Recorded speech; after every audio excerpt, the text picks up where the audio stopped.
ही लोखंडाची साखळी हाताने तोडतात का, कशी आणि कुठं, सगळं सांगतो व्हिडिओ शेवटपर्यंत बघा. आज मी आलो सोमेवाडी गावच्या खंडोबा मंदिरात, कारण तिकडे आज साखळी आणि वाघ्या मुरळीचा कार्यक्रम. आम्हाला बोलवल्याबद्दल मंडळ आभार आहे तुमचं. थँक्यू या.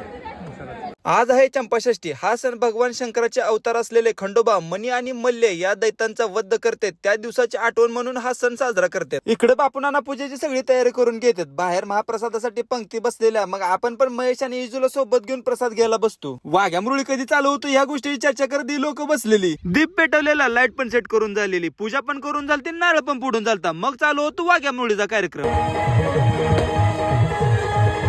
कार्यक्रम संपतो आणि साखळीची पूजा होते. सगळ्यांना भंडारा लावून दिवट्या पेटवून साखळी ओढायला चालू होते. देवाची साखळी आणि पालखी खांद्यावर घेऊन खंडोबाच्या नावाचा गजर करत पूर्ण मंदिराला प्रदक्षिणा घातली जाते आणि मग चालू होतो साखळी तोडायची तयारी. आणि या वर्षी साखळीचा मान आहे हनुमंत विटेकर यांना. ही साखळी तोडताना बळ नाही तर बुद्धीचा वापर करावा लागतो. बळानं न ओढता बुद्धीनं कसा झोला दिला म्हणजे साखळी तुटेल हे महत्वाचं असतं. सगळे भंडारा उधळत खंडोबाचं चांग भलं म्हणत येळकोट येळकोटचा जयघोष करत साखळी ओढाय चालू होते आणि 2 ते 3 झोल्यात साखळी 11व्या कडीवर तुटते.